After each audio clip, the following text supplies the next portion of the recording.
All இன்றைக்கி வந்து இட்லி மிளகா அப்படி எள்ளு மிளகா அப்படி எப்படி பண்ணுறது பார்க்கலாமா.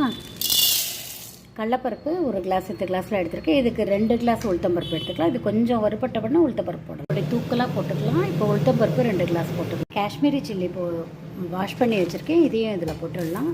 இந்த இதுக்கு 20 வரைக்கும் போடலாம். கலர் கொடுக்கும், அதுக்கு தான். இதையும் வறுத்துக்கலாம். எடுத்து வச்சா வெள்ளை எள்ளையும் போட்டு வறுத்துடலாம். உப்பும் தேவையான அளவு உப்பையும் போட்டுடலாம்.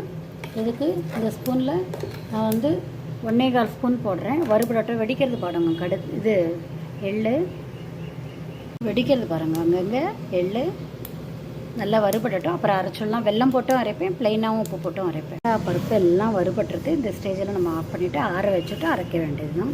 இட்லி மிளகா அப்படி ரெடியாக எடுத்து பாருங்க. இந்த மத்தில் பண்ணி பாருங்கள். இதை எடுத்துகிட்டு கொஞ்சம் வெல்லம் போட்டு அரைக்க பாருங்கள். இதை கொஞ்சம் பொடி பண்ணி போட்டுட்டு அதை ஒரு சுற்றிடலாம். மிக்ஸி போட்ட மிளகா அப்படியும் அரைச்சாச்சு. இதை ஆறு எடுத்து டப்பாவில் போட்டுருவேன். போட்ட மிளகா அப்படி இப்படி ஆற வச்சுட்டு அப்புறம் டப்பாவில் போட்டு மூடி வச்சுட்டு 1 மாதம் வரைக்கும் கூட யூஸ் பண்ணிக்கலாம். நம்ம வெல்லம் போட்ட மிளகா அப்படி, வெல்லம் போடாத மிளகா அப்படி ரெண்டும் ரெடி ஆகிடுச்சு. நம்ம இதில் பண்ணி பாருங்கள். சூப்பராக டேஸ்ட்டாக இருக்கும். அது வெல்லம் போட்டு தானே கொஞ்சம் கலர் சேஞ்ச் ஆகிருக்கு.